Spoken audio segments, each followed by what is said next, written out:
الحمد لله رب العالمين الرحمن الرحيم مالك يوم الدين إياك نعبد وإياك نستعين اهدنا الصراط المستقيم صراط الذين أنعمت عليهم غير المغضوب عليهم ولا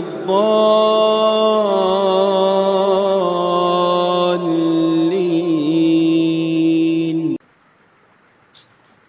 الحمد لله نحمده ونستعينه ونستغفره ونعوذ بالله من شرور أنفسنا ومن سيئات أعمالنا من يهده الله فلا مضل له ومن يضلل فلا هادي له وأشهد أن لا إله إلا الله وحده لا شريك له وأشهد أن محمدا عبده ورسوله أما بعد فإن خير الحديث كتاب الله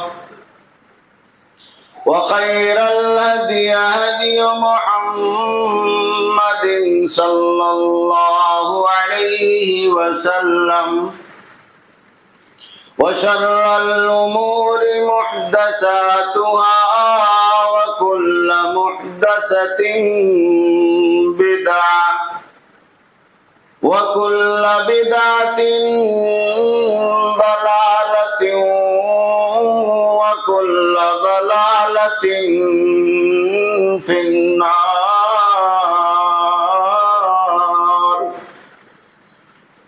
فأعوذ بالله من الشيطان الرجيم بسم الله الرحمن الرحيم قاف والقرآن المجيد بل عجبوا أن جاءهم منذر منهم فقال الكافرون هذا شيء عجيب أإذا متنا وكنا ترابا ذلك رجع بعيد قد علمنا ما تنقص الأرض منهم وعندنا كتاب حفيظ بل كذبوا بالحق لما جاءهم فهم في أمر مريج أفلم ينظروا إلى السماء فوقهم كيف بنيناها وزيناها وما لها من فروج والأرض مددناها وألقينا فيها رواسي وأنبتنا فيها من كل زوج بهيج تبصرة وذكرى لكل عبد منيب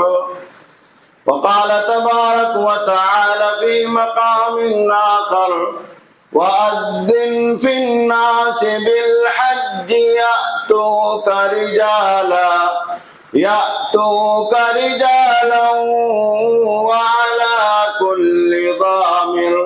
وعلى كل ضامر يأتين من كل فج عميق ليشهدوا ليشهدوا منافع لهم ويذكروا اسم الله في أيام معلومات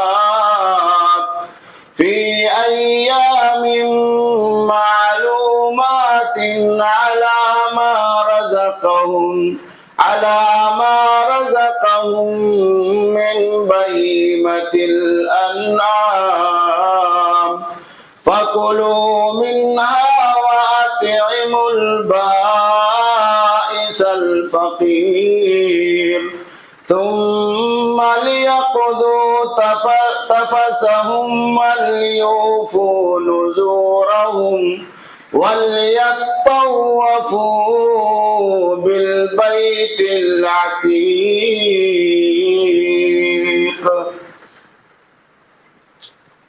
اللہ رب ذوالجلال جس نے ہمیں اور آپ کو اس کائنات میں ایمان، اسلام اور توحید کی دولت سے مالا مال فرمایا ہے، اور توحید کا وہ مرکز جسے حضرت ابراہیم علیہ السلام نے بنایا تھا اور آباد کیا تھا، اللہ رب العالمین نے اسے ہمیں اور آپ کو اپنی بندگی اور عبادت کے لیے خاص طور پر حج کی عبادت کے لیے عطا فرمایا ہے۔ یہ اللہ رب العالمین کا ہم سب پر اس کا بہت ہی بڑا فضل اور احسان ہے، جس کے بدلے میں ہم اور آپ اللہ رب العالمین کی جتنی بھی بزرگی، بڑائی، کبریائی، تسبیحات اور تحلیلات بیان کریں، وہ ہمارے اور آپ کے لیے اس کے مقابلے میں کم، بلکہ کم سے کم تر ہے۔ اللہ رب العالمین کی بے شمار حمد و ثنا کے بعد اس کائنات میں بھیجے گئے تمام نبیوں اور پیغمبروں پر، بالخصوص کائنات کے آخری اور انتم نبی و رسول امام الانبیاء سید الاولین والآخرین سید العرب والعجم رحمت للعالمین محمد عربی جناب محمد رسول اللہ صلی اللہ علیہ وسلم پر اور آپ کے تمام آل و صحاب پر بے شمار درود و سلام نازل ہوں۔ میرے دینی بھائیوں اور دوستوں، خطبہ مسنونہ کے بعد سورۃ الحج کی 2-3 آیتیں آپ حضرات کی خدمت میں تلاوت کی گئی ہیں، جس میں اللہ رب العالمین نے حضرت ابراہیم علیہ السلام کے ذریعے سے حج کے اعلان کے بعد دوسری آیت کریمہ کے اندر اس بات کا ذکر فرمایا ہے کہ ان لوگوں کو چاہیے کہ وہ اللہ رب العالمین کی مقرر کردہ منفعت کی اس جگہ میں حاضری دیں اور متعین دنوں میں اللہ رب العالمین کا ذکر بلند کریں، اور جو اللہ رب العالمین نے ان کو جانور قربانی کے لیے عطا کیے ہیں ان کی قربانی کریں اور خود اس میں سے کھائیں اور فقیروں اور محتاجوں کو بھی کھلائیں۔ ان آیتوں کے اندر اللہ رب العالمین نے حضرت ابراہیم علیہ السلام کے خانہ کعبہ کی تعمیر کے بعد حج کے اعلان کا تذکرہ فرمایا، اور یہ حج جو اللہ رب العالمین کی طرف سے اسلام کا ایک عظیم الشان رکن ہے، اس کے ایام ہمارے اور آپ کے درمیان شروع ہو چکے ہیں۔ خاص طور پر وہ بابرکت مہینہ جو حج کے نام سے، ذی الحج کے نام سے ہمارے اور آپ کے درمیان حج کے مہینے کے نام سے جانا جاتا ہے، وہ ہمارے یہاں عربی کیلنڈر کے اعتبار سے انشاءاللہ العزیز کل سے شروع ہو جانے والا ہے۔ اللہ کے آخری نبی جناب محمد رسول اللہ صلی اللہ علیہ وسلم کو اللہ رب العالمین نے ابراہیم علیہ السلام کے نقش قدم پر چلنے کے لیے اور آپ کے ملت ابراہیمی کی پیروی کرنے کا حکم عطا فرمایا۔ چنانچہ اللہ کے آخری نبی جناب محمد رسول اللہ صلی اللہ علیہ وسلم نے ابراہیم علیہ السلام کی ان سنتوں کو اور ابراہیم علیہ السلام کی ان عبادتوں کو جو خاص طور پر اللہ رب العالمین کے حکم سے انہوں نے حج کے طور پر اللہ رب العالمین کی عبادت اور بندگی کے طور پر خانہ کعبہ کے طواف کے طور پر ادا کیا تھا، اللہ کے نبی صلی اللہ علیہ وسلم نے امت محمدیہ کے لیے بھی اسے مقرر فرما دیا۔ اور پیارے نبی جناب محمد رسول اللہ صلی اللہ علیہ وسلم نے خصوصی طور پر ان عبادتوں کو، چاہے وہ حج کی عظیم الشان عبادت ہو جو ابراہیم علیہ السلام کی یادگار ہے، چاہے وہ حج کے ارکان ہو، سعی، طواف، اور اسی طریقے سے میدان عرفات میں ٹھہرنے اور دیگر واجبات اور فرائض کی شکل میں اللہ کے نبی صلی اللہ علیہ وسلم نے مقرر فرمائے ہیں، ان تمام اعمال کو اللہ رب العالمین نے اور اللہ کے نبی صلی اللہ علیہ وسلم نے ذی الحجہ کے اسی مہینے میں خاص طور پر اس کے ابتدائی 10 دنوں کے اندر مقرر فرما دیا۔ اور اسی طریقے سے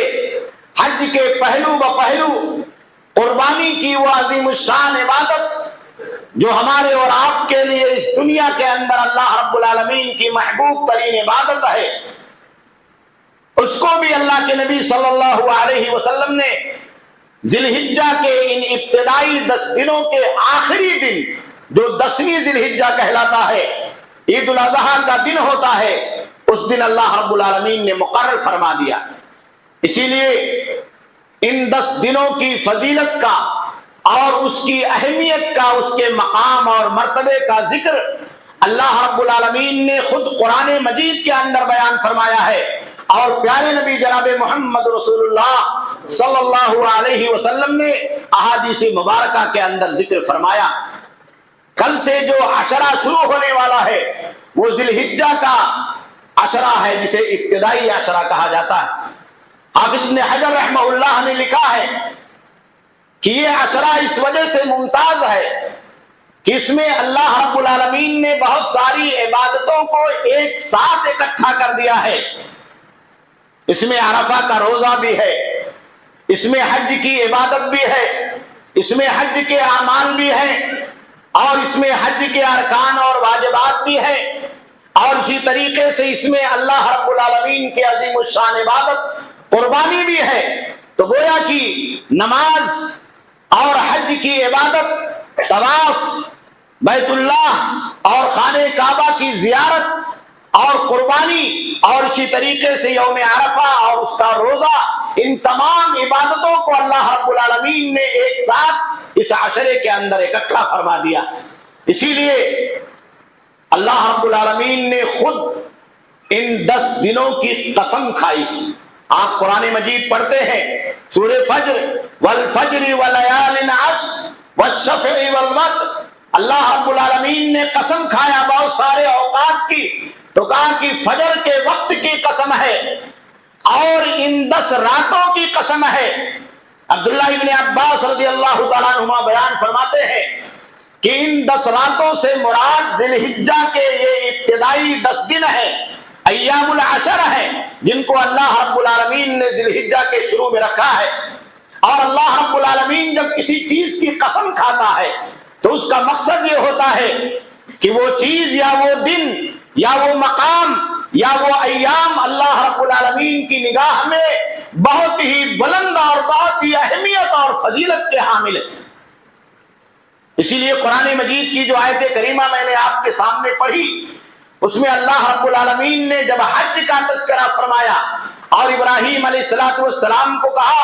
کہ وَأَذِّن فِي النَّاسِ بِالْحَجِّ يَأْتُوكَ رِجَالًا وَعَلَى كُلِّ ضَامِرٍ يَأْتِينَ مِنْ كُلِّ فَجٍّ عَمِيقٍ لِيَشْهَدُوا مَنَافِعَ لَهُمْ وَيَذْكُرُوا اسْمَ اللَّهِ فِي أَيَّامٍ مَّعْلُومَاتٍ، کہ آپ اعلان کر دیجئے کہ لوگ دنیا کے کونے سے سوار ہو کر کے، پیدل چل کر کے اللہ رب العالمین کے اس گھر کی طرف کھچے ہوئے کشا کشا پہنچ جائے،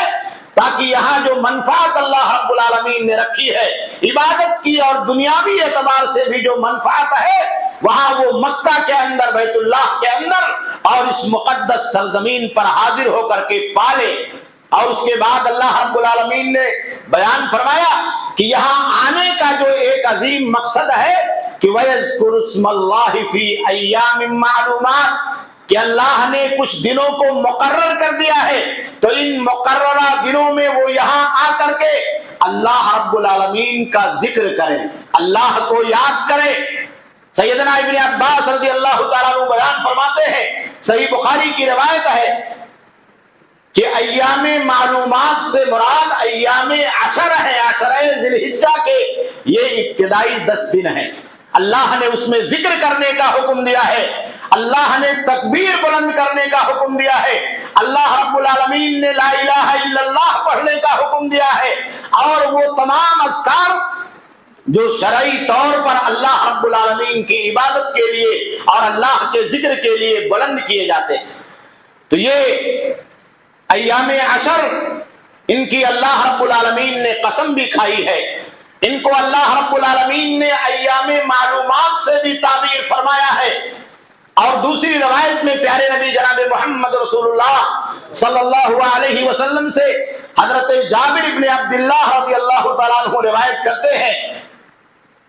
کہ افضل ایام الدنیا ایام العشر، کہ دنیا کے تمام دنوں میں سب سے بہترین اور فضیلت والے دن یہ ذی الحجہ کے ابتدائی 10 دن ہیں، جو پہلی ذی الحجہ سے لے کر کے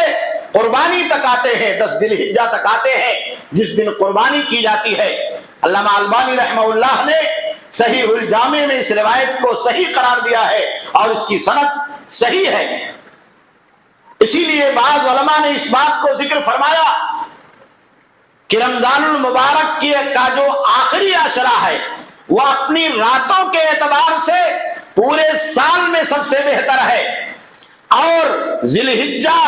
کا جو ابتدائی عشرہ ہے وہ اپنے دنوں کے اعتبار سے پورے سال میں سب سے افضل ہے، اور پورے سال میں سب سے زیادہ فضیلت والے اور سب سے زیادہ ثواب والے ایام۔ اور اسی طریقے سے جیسا کہ میں نے اشارہ کیا کہ ان 10 دنوں میں اللہ رب العالمین نے کچھ ایسے ایام رکھے ہیں، 10 دنوں کی تو فضیلت ہے، ان 10 دنوں کے ساتھ ساتھ ان میں کچھ ایسے ایام ہیں جن کو اللہ رب العالمین نے اور اللہ کے نبی صلی اللہ علیہ وسلم نے خصوصیت کے ساتھ فضیلت عطا کی۔ خاص طور پر یوم عرفہ، عرفہ کا دن یعنی ذی الحجہ کی 9ویں تاریخ، جس میں حجاج کرام میدان عرفات میں اللہ رب العالمین کی اس عبادت کو مکمل کرنے کے لیے ٹھہرتے ہیں، وہاں نمازیں پڑھتے ہیں اور دعائیں کرتے ہیں۔ اللہ کے نبی صلی اللہ علیہ وسلم نے میدان عرفات میں حاجیوں کے وقوف کو حج کا رکن اعظم قرار دیا ہے۔ اگر کوئی آدمی دنیا کے کونے سے لاکھوں روپیہ خرچہ کر کے مکہ جائے اور سارے کام کرے اور وہ میدان عرفات میں ٹھہر نہ سکے، میدان عرفات میں وہ اپنے آپ کو حاضر نہ کر سکے، تو اس کا حج بیکار ہے، اس کو واپس جا کر کے دوبارہ حج کرنا پڑے گا، کیونکہ اگر رکن مکمل نہیں ہوتا ہے تو عبادت مکمل نہیں ہوتی ہے، اور جب عبادت مکمل نہیں ہوتی ہے تو اس رکن کو پورا کر کے دوبارہ عبادت کو انجام دینا پڑے گا۔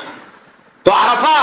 جیسا عظیم الشان دن بھی اللہ رب العالمین نے انہی 10 دنوں کے اندر ذی الحجہ کے ابتدائی دن کے اندر رکھا ہے۔ پیارے نبی صلی اللہ علیہ وسلم نے بیان فرمایا کہ جب حجاج کرام میدان عرفات میں اکٹھا ہوتے ہیں، اللہ رب العالمین سے دعائیں مانگتے ہیں، اللہ رب العالمین کے سامنے روتے اور گڑ گڑاتے ہیں، تو اللہ رب العالمین فرشتوں سے پوچھتا ہے کہ بتاؤ یہ لوگ دنیا کے کونے کونے سے یہاں کیوں آئے ہیں، یہاں کیوں آئے ہیں؟ پیارے نبی جناب محمد رسول اللہ صلی اللہ علیہ وسلم نے ذکر فرمایا کہ یہ جہنم سے آزادی کا دن ہوتا ہے، یہ بندوں کے گناہوں کی مغفرت کا دن ہوتا ہے، اسی لیے وہ لوگ جو حج پر نہیں گئے ہیں ان کے لیے اللہ کے نبی صلی اللہ علیہ وسلم نے یہ طریقہ مسنون قرار دیا ہے کہ وہ عرفہ کے اس دن 9ویں ذی الحجہ کو اپنے اپنے شہروں میں اپنے اپنے مقام میں رہتے ہوئے روزہ رکھیں، اور یہ روزہ رکھنا اتنا باعث ثواب اور باعث برکت عمل ہے کہ اللہ کے نبی نے فرمایا کہ پچھلے ایک سال اور آئندہ آنے والے ایک سال کے گناہوں کو اللہ رب العالمین معاف فرما دیتا۔ تو یہ مبارک دن بھی اللہ رب العالمین نے اسی ذی الحجہ کے ابتدائی 10 دنوں کے اندر رکھے ہیں، اور اس کا جو آخری دن ہے 10ویں ذی الحجہ، جس کو یوم النحر کہا جاتا، قربانی کا دن، اس دن دنیا کے اندر مسلمان ابراہیم علیہ السلام کی سنت پر عمل کرتے ہوئے قربانی کرتے ہیں۔ جو لوگ حج پر گئے ہیں، حج تمتع کر رہے ہیں اور حج قران کر رہے ہیں، وہ لوگ بھی قربانی کرتے ہیں۔ پوری دنیا کے اندر قربانی ہوتی ہے۔ اللہ کے نبی صلی اللہ علیہ وسلم نے بیان فرمایا کہ اللہ رب العالمین کی نگاہ میں سب سے باعزت اور معظم دن یوم النحر ہے۔ یوم النحر کا دن، قربانی کا دن، ان 10 دنوں میں سب سے افضل ہے، سب سے پیارا اور سب سے اچھا دن ہے، کیونکہ 10 دن پورے ہو جاتے ہیں، اس کے اعمال مکمل ہو جاتے ہیں، اور عمومی طور پر حاجیوں کے بیشتر اعمال مکمل ہو جاتے ہیں، حج کا بیشتر عمل مکمل ہو جاتا ہے، بڑے بڑے کام مکمل ہو جاتے ہیں، اور اسی طریقے سے ابراہیم علیہ السلام کی سنت ادا ہوتی۔ تو یہ ذی الحجہ کے جو ابتدائی 10 دن ہیں، یہ بہت سارے ناحیوں سے ہمارے اور آپ کے لیے خصوصیت کا، اور ہمارے اور آپ کے لیے اللہ رب العالمین کی طرف سے فضیلت کا، اللہ رب العالمین کی طرف سے ثواب کا، اور اللہ رب العالمین کی طرف سے بندگی کا، اور اللہ رب العالمین کی عبادت کو انجام دینے کے ایام۔ اسی لیے عبداللہ ابن عباس رضی اللہ تعالیٰ عنہما نے اللہ کے نبی صلی اللہ علیہ وسلم سے روایت فرمایا، صحیح بخاری کی روایت ہے، پیارے نبی صلی اللہ علیہ وسلم بیان فرماتے ہیں کہ ما من ایام العمل الصالح فیہن خیر واحب الی اللہ من هذه الايام قالوا ولا الجهاد في سبيل الله قال ولا الجهاد في سبيل الله الا رجل خرج بنفسه وماله فلم يرجع من ذلك بشيء۔ عبداللہ ابن عباس رضی اللہ تعالیٰ عنہ بیان فرماتے ہیں کہ اللہ کے نبی صلی اللہ علیہ وسلم نے بیان فرمایا کہ ان 10 دنوں میں نیکی کا عمل، کوئی بھی نیکی کا عمل آپ انجام دیں، وہ اللہ کی نگاہ میں بقیہ دنوں کی مناسبت سے زیادہ پسندیدہ ہیں، احب الی اللہ، بعض روایتوں میں ازکا عند اللہ، پاکیزہ عمل ہے۔ اگر آپ ان 10 دنوں کے اندر روزہ رکھتے ہیں، اگر آپ ان 10 دنوں کے اندر صدقہ اور خیرات کرتے ہیں، اگر آپ ان 10 دنوں کے اندر نوافل نمازیں پڑھتے ہیں، اگر آپ ان 10 دنوں کے اندر قرآن کی تلاوت کرتے ہیں، کوئی بھی نیک عمل، عمل صالح مطلق ہے، نیکی کا جو بھی عمل آپ کو میسر آتا ہے آپ انجام دیتے ہیں، تو اللہ کے نبی نے کہا کہ اللہ کے نزدیک یہ سب سے زیادہ محبوب عمل ہوگا جو بندہ ان 10 دنوں کے اندر ذی الحجہ کے عشرے کے اندر انجام دیتا۔ صحابہ کرام نے کہا کہ اللہ کے نبی صلی اللہ علیہ وسلم ولل جہاد فی سبیل اللہ، اگر کوئی بندہ جہاد پر نکل جائے جو ذروۃ و سنام الاسلام ہے، اسلام کی بلند چوٹی ہے، تو یہ بھی اس عمل کو نہیں پا سکے گا۔ تو اللہ کے نبی صلی اللہ علیہ وسلم نے بیان فرمایا ولل جہاد فی سبیل اللہ، اور جہاد میں نکلنے والا بھی اس مقام تک نہیں پہنچ سکتا ہے سوائے ایک شرط کے کہ وہ جہاد میں جائے اور اپنی جان اللہ رب العالمین کے حوالے کر دے اور شہید ہو جائے۔ تو یہ بہت ہی بابرکت ایام ہیں، ان ایام میں نیکی کا کام کرنا، اللہ کے نبی صلی اللہ علیہ وسلم نے ہمیں اور آپ کو ان دنوں میں نیکی کا حکم عطا فرمایا، اور برائی سے اللہ رب العالمین نے منع فرمایا۔ یہ حرمت کے مہینے بھی ہے، ذی الحجہ کا مہینہ یہ حرمت کا مہینہ بھی ہے، اس لیے ایک انسان کو چاہیے کہ ان دنوں کے اندر خصوصیت کے ساتھ اپنے آپ کو گناہوں سے بچائے۔ اگر آدمی نیکی کا کام کرے گا تو نیکی کا ثواب اللہ رب العالمین کئی گنا عطا فرمائے گا، اور اگر ان دنوں کے اندر برائی کا، گناہ کا کام کرے گا تو عام دنوں کی بنسبت ان دنوں کے اندر اس برائی کے بدلے میں اللہ رب العالمین کئی گنا اللہ رب العالمین گناہ اور عذاب لکھے گا۔ اور اسی طریقے سے دوسری روایت کے اندر اللہ کے آخری نبی جناب محمد رسول اللہ صلی اللہ علیہ وسلم نے اس بات کو بھی بیان فرمایا،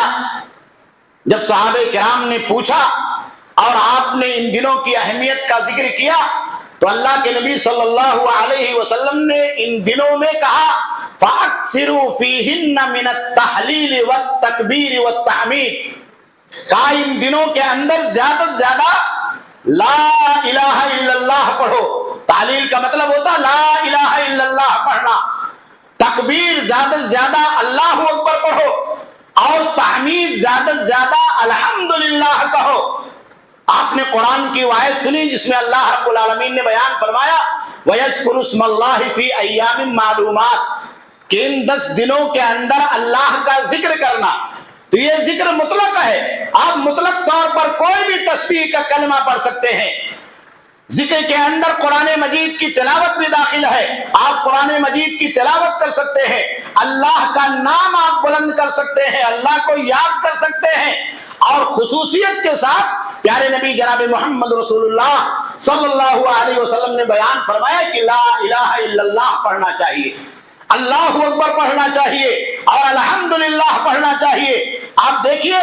کہ اللہ رب العالمین نے تکبیر کے اور تحلیل کے جو کلمات مقرر کیے ہیں، جو حاجی وہاں جاتے ہیں وہ لبیک اللہم لبیک لبیک لا شریک لک لبیک ان الحمد والنعمت لک والملک لا شریک لک،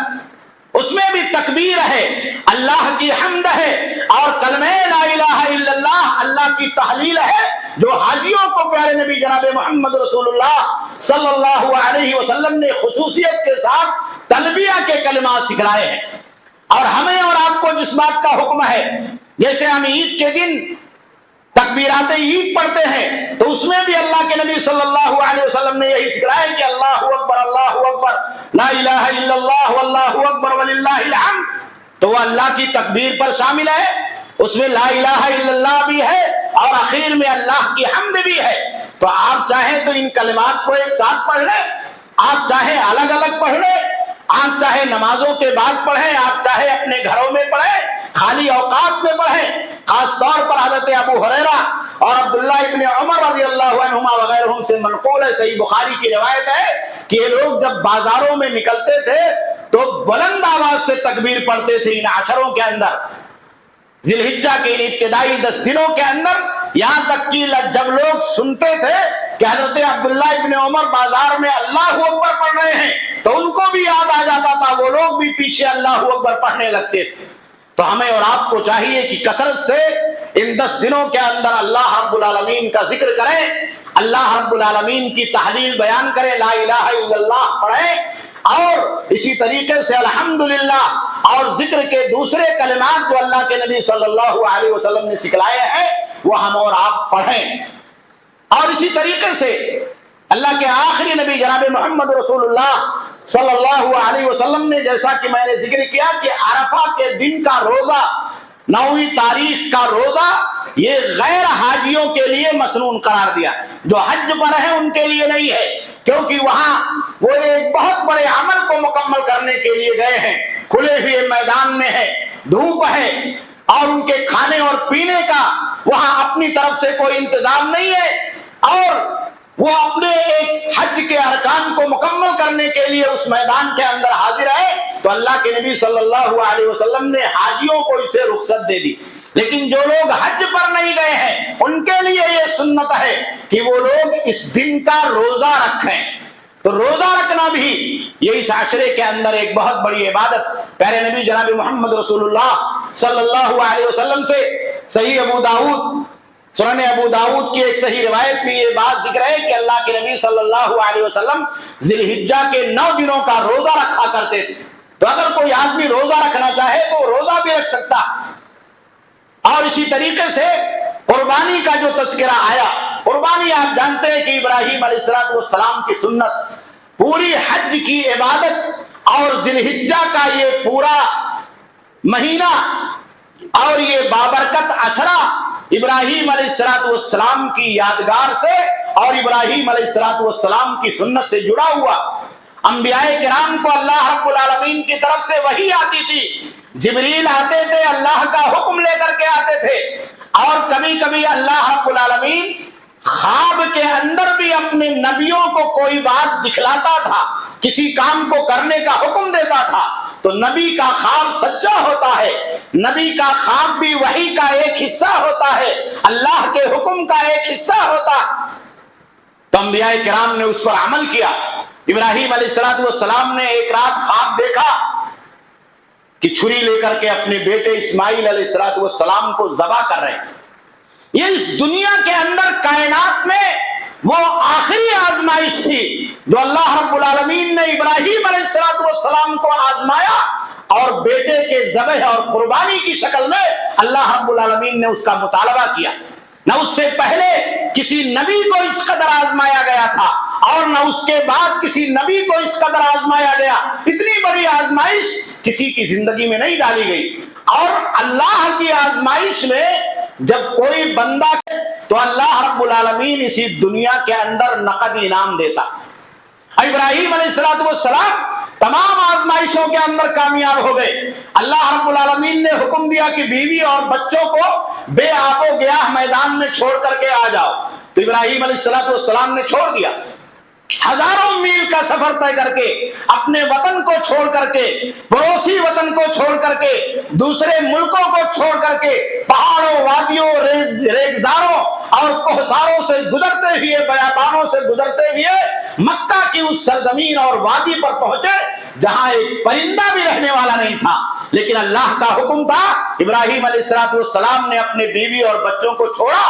تو اللہ رب العالمین نے اسے یادگار بنا دیا،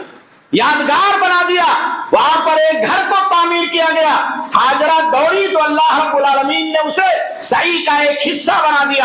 ابراہیم علیہ السلام نے ایریا رگڑی تو اللہ رب العالمین نے زمزم کے چشمے کی شکل میں نقد انعام اس دنیا کے اندر اہل ایمان کو قیامت کی صبح تک کے لیے عطا فرمایا۔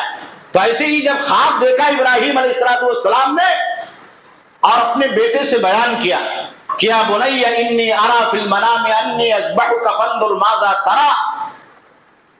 کہا کہ اے بیٹے میں خواب میں دیکھ رہا ہوں کہ تم کو اپنے ہاتھ سے ذبح کر رہا ہوں، فانظر ماذا ترى، تو تم بتاؤ کہ تمہاری کیا رائے ہے۔ بیٹے کو معلوم تھا کہ ابا نبی، اور نبی کا خواب اللہ کا حکم ہوتا ہے، نبی کا خواب یہ وحی کا حصہ ہوتا ہے۔ اگر ابا کو خواب میں دکھلایا گیا ہے کہ مجھے ذبح کر رہے ہیں تو گویا کہ یہ ابا کی مرضی نہیں ہے، یہ اللہ کی مرضی ہے، یہ اللہ کا حکم ہے۔ تو اسماعیل علیہ السلام نے کہا کہ یا ابت افعل ما تؤمر ستجدنی انشاء اللہ من الصابرین، کہا ابا اللہ کا حکم ہے تو اس سے پہلے بھی بہت سارے احکامات آ چکے ہیں، آپ نے مانا ہے، آج مجھے قربان کرنے کا حکم آیا ہے، ذبح کرنے کا حکم آیا ہے، تو آپ ذبح کر دیجئے، میں صبر کروں گا، کیونکہ اللہ کا حکم ہے، اس میں بھی اللہ کی کوئی مرضی ہوگی۔ اللہ اس دنیا کے اندر اس کے پیچھے بھی مجھے کوئی انعام دینا چاہتا ہوگا، آپ کو کوئی انعام دینا چاہتا ہوگا، دنیا کے لوگوں کے لیے اللہ رب العالمین اس دنیا کے اندر اپنا کوئی حکم اور اپنی کوئی سنت جاری کرنا چاہتا ہوگا۔ آپ دیکھیے، باپ بھی نکل گیا، بیٹا بھی نکل گیا، چھری لے کر کے جا رہے ہیں، اللہ کے حکم سے چھری لے کر کے جا رہے ہیں۔ ابراہیم علیہ السلام نے بیٹے کو لٹا دیا، بیٹا لیٹ گیا، ذبح ہونے کے لیے تیار ہے، وہ ذبح کرنے کے لیے تیار ہے۔ اللہ کو آزمانا تھا، اسماعیل کو ذبح نہیں کروانا تھا، اللہ کو آزمانا تھا کہ اللہ کے حکموں پر یہ باپ اور بیٹے کس قدر تعمیل کرتے ہیں اور اطاعت کا کتنا بڑا جذبہ ہے۔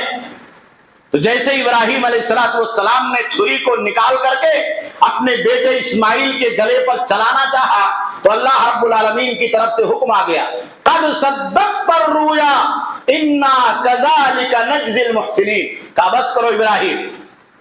تم نے اپنے خواب کو سچ کر دکھایا، اللہ کے حکم کی تعمیل کی اور چھری لے کر کے بیٹے کو ذبح کرنے کے لیے نکلے، بیٹا بھی آمادہ اور تیار ہے، قربانی ذبح کرنا مقصود نہیں ہے۔ انا کذالک نجزی المحسنین، ہم اللہ کے راستے میں احسان کرنے والے، اللہ کی بندگی میں اطاعت میں فنا ہو جانے والوں کو ایسے ہی دنیا کے اندر بدلا دیتے۔ اور اس کے بعد اللہ رب العالمین نے ذکر فرمایا وَفَدَيْنَاهُ بِذِبْحٍ عَظِيمٍ، جنت سے اللہ رب العالمین نے اسماعیل کے بدلے میں ایک خوبصورت دمبا اس روئے زمین پر نازل کیا اور کہا اسماعیل کو چھوڑ دو،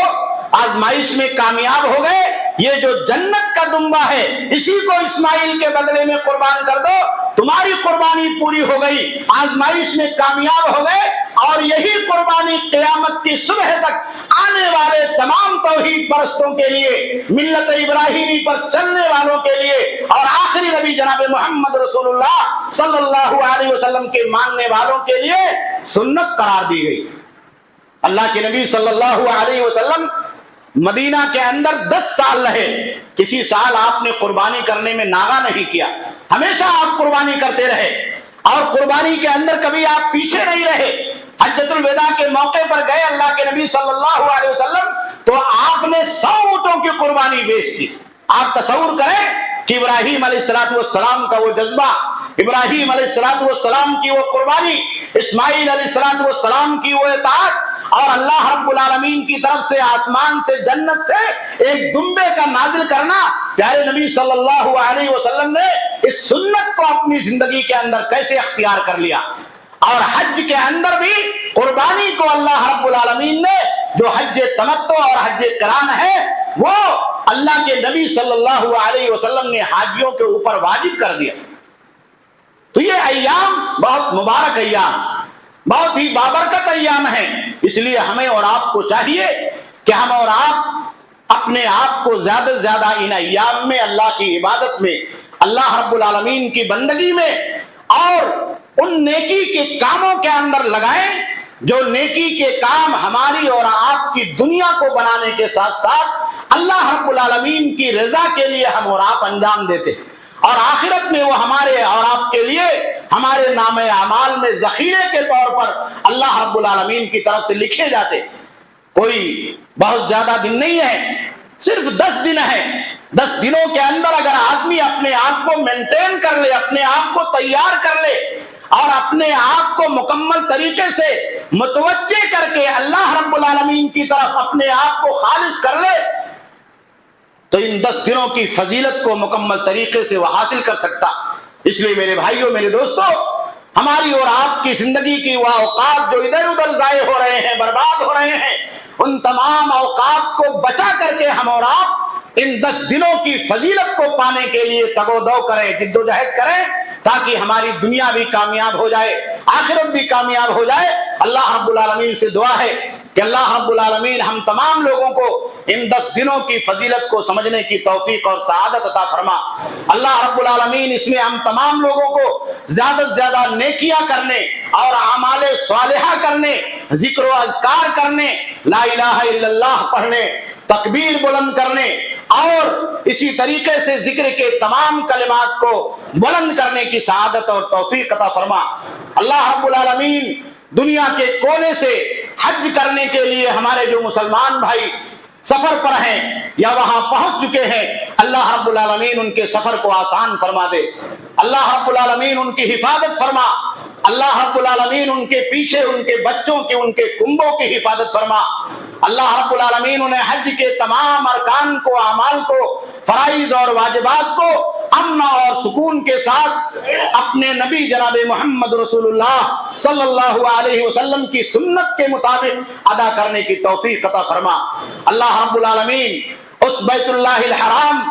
اور اس مقدس گھر کی حفاظت فرما جسے ابراہیم علیہ السلام نے آباد کیا تھا، جسے اسماعیل علیہ السلام نے آباد کیا تھا۔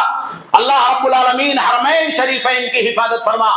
اللہ رب العالمین بیت المقدس قبلہ اول کی حفاظت فرما، اللہ رب العالمین دنیا کے کونے میں جہاں بھی ہمارے مسلمان بھائی پریشان حال ہے، مظلوم ہے، اللہ رب العالمین تو ان کے جان مال کی عزت و آبرو کی حفاظت فرما۔ اللہ رب العالمین ہم تمام لوگوں کے جان مال کی حفاظت فرما، ہمارے ایمان کی حفاظت فرما، ہماری مسجدوں کی عبادت گاہوں کی حفاظت فرما۔ اللہ رب العالمین ہمیں شرک سے محفوظ فرما دے،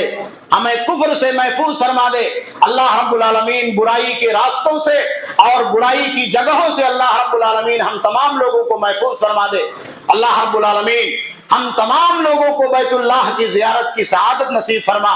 اللہ رب العالمین تمام مسلمانوں کو اس بات کی توفیق عطا فرما جنہوں نے حج اور عمرہ نہیں کیا ہے، اللہ رب العالمین تو اپنے فضل و توفیق سے ان تمام لوگوں کو حج اور عمرہ کی سعادت نصیب فرما۔ اللہ رب العالمین ہم دنیا کے اندر جب تک زندہ رہیں ایمان کے اوپر قائم اور دائم فرما، خاتمہ ہو اسی ایمان پر ہو، کلمہ لا الہ الا اللہ محمد الرسول اللہ صلی اللہ علیہ وسلم پر ہو۔ ربنا تقبل منا انک انت السمیع العلیم۔